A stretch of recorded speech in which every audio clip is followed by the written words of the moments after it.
जैर्जक। आज हम भूत प्रेत आत्मा परमात्मा की सच्ची वैज्ञानिक कथा एक दो उदाहरणों के आधार पर बताएंगे। सुने कि भूत प्रेत या शैतानी ताकत जो भी कह लें, ये क्या होती है। इनका साया किसी व्यक्ति के ऊपर सवार होता है या ये अज्ञानता में गढ़ी गई कहानी है धूर्तों की या मूर्खों की। तो आइए सुनते हैं इन गप्पों पे। बिना किसी पुख्ता या वैज्ञानिक प्रमाण के किसी बात पर विश्वास करने को अंधविश्वास कहते हैं। जो भूत प्रेत में विश्वास करते हैं वह देवी देव और ईश्वर में भी विश्वास करते हैं। कहने का अर्थ है भूत प्रेत आत्मा परमात्मा उसी को सताते हैं जो अंधभक्त होते हैं। जो लोग भूत प्रेत या देवी देव के साए से प्रेरित या ग्रसित होना बताते हैं वे किसी न किसी मानसिक रोग से ग्रसित होते हैं और वे दावा करते हैं कि ईश्वर को प्रमाणित नहीं किया जा सकता, केवल उसके प्रभाव को अज्ञात ऊर्जा या एक एनर्जी के रूप में जाना जा सकता है।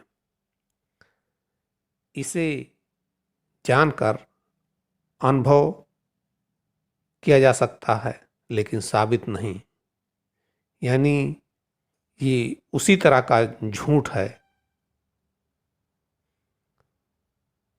जो आत्मा को सिद्ध करने के लिए तमाम रूपों में गढ़ा गया है कि एक एनर्जी है जो शरीर से निकल जाती है तो आदमी की मौत हो जाती है। यानी आत्मा एनर्जी का रूप है, वो देखा नहीं जा सकता, न खोजा जा सकता है शरीर के अंदर।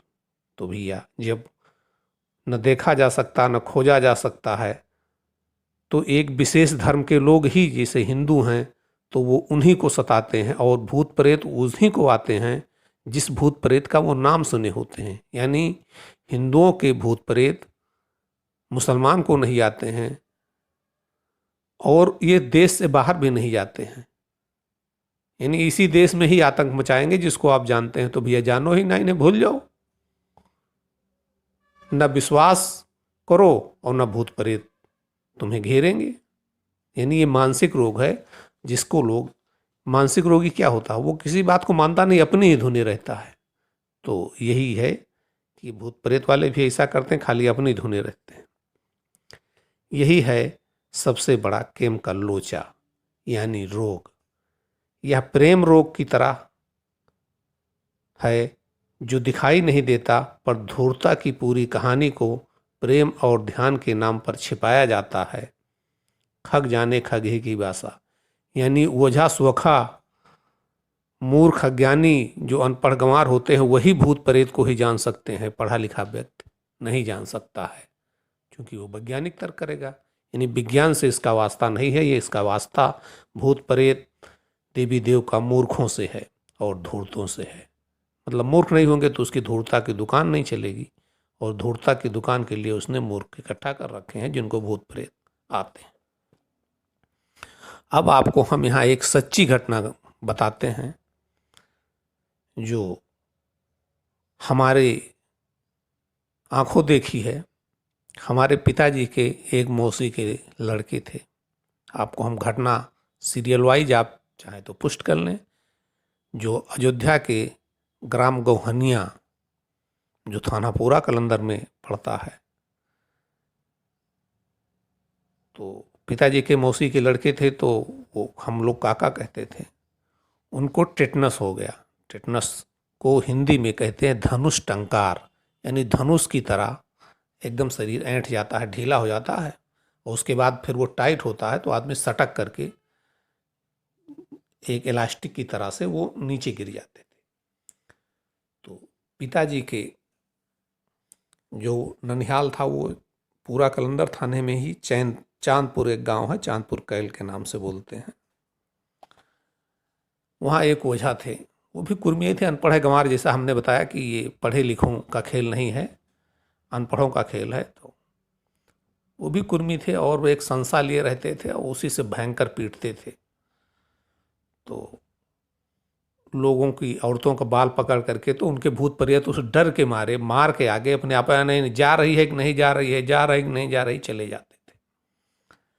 तो उनका ननिहाल था चांदपुर में पिताजी का, तो निश्चित हम मौसिक लड़के हैं तो उनका भी ननिहाल होगा। वहाँ गए, लोग ले गए उनको और वहीं इलाज शुरू हो गया।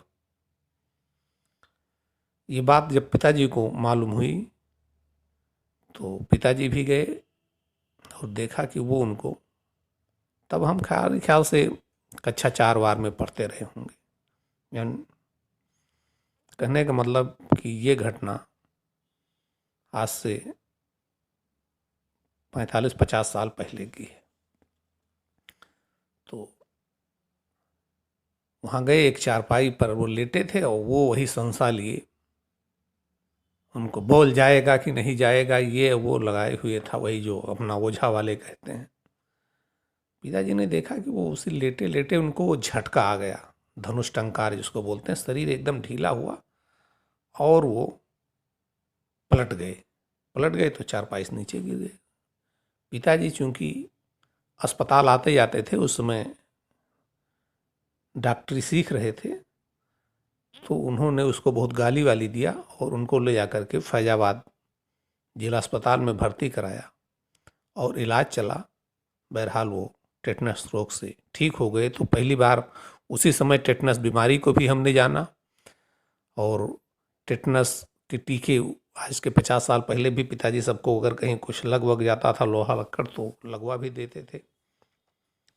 तो एक सच्ची घटना है कि देखिए अज्ञानता को किस तरीके से भूत प्रेत की साया में मोड़ा जाता है। अब आगे चलते हैं। भूत प्रेत के बारे में बताया जाता है कि कोई औरत या मर्द अकाल मृत्यु, कच्ची उम्र या भरी जवानी में मर जाए तो उसकी आत्मा संसार में भटकती रहती है जब तक यमराज के दरबार में या यमराज के खाते में उसकी उम्र पूरी ना हो जाए, तब तक वो इस लोक से परलोक यानी यमलोक में जा नहीं सकता है और उसकी आत्मा भटकती रहती है और लोगों को परेशान करती है। अकाल मृत्यु पाने वाला उम्र पूरी होने तक अकाल मृत्यु देने वाले से बदला लेने के लिए उसके आसपास आत्मा के रूप में भटकता है।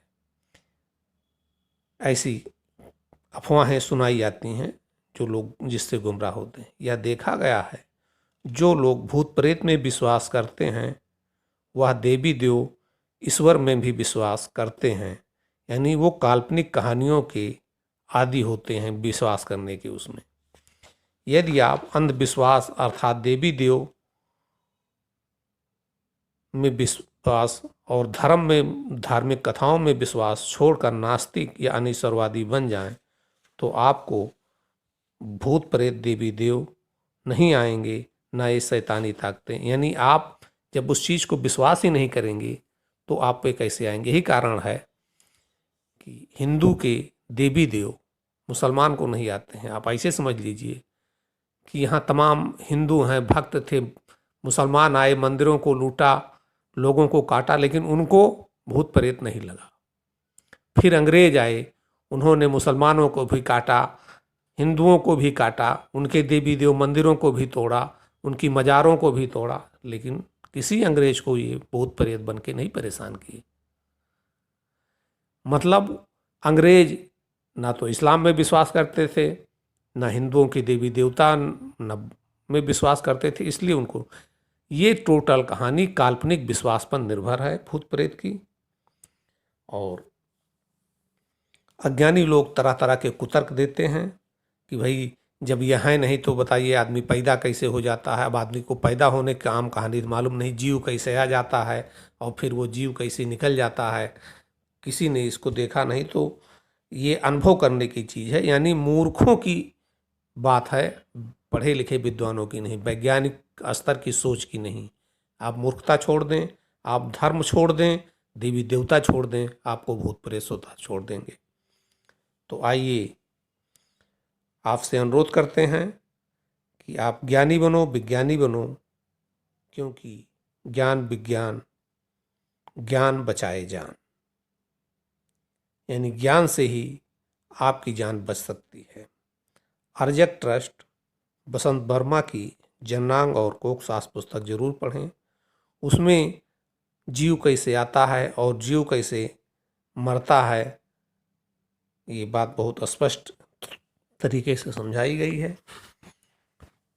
तो आप तमाम काल्पनिक व्यवधाओं से बचने के लिए जय अर्जक।